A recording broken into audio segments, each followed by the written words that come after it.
Hi, my name is David Green with ExpertVillage.com.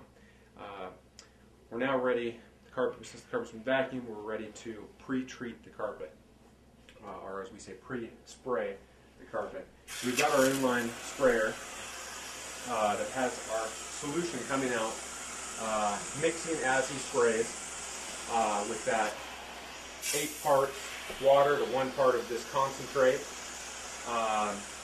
Now, as you're spraying, if this carpet was really bad, he's going to spray a little bit heavier on the high traffic areas, and he's going to spray a little bit heavier on your bad spots. And you don't want to over wet something to where it's going to soak down into the backing or the pad. But the key is to make sure that you get. And now we're going to show both types of agitators. This is the next step. So you want to make sure that whatever residue is in there that needs to be broken down, that it's wet enough to break it down. So if it's a bad spot or spill, it's going to have some deeper residue, needs a little bit more in there.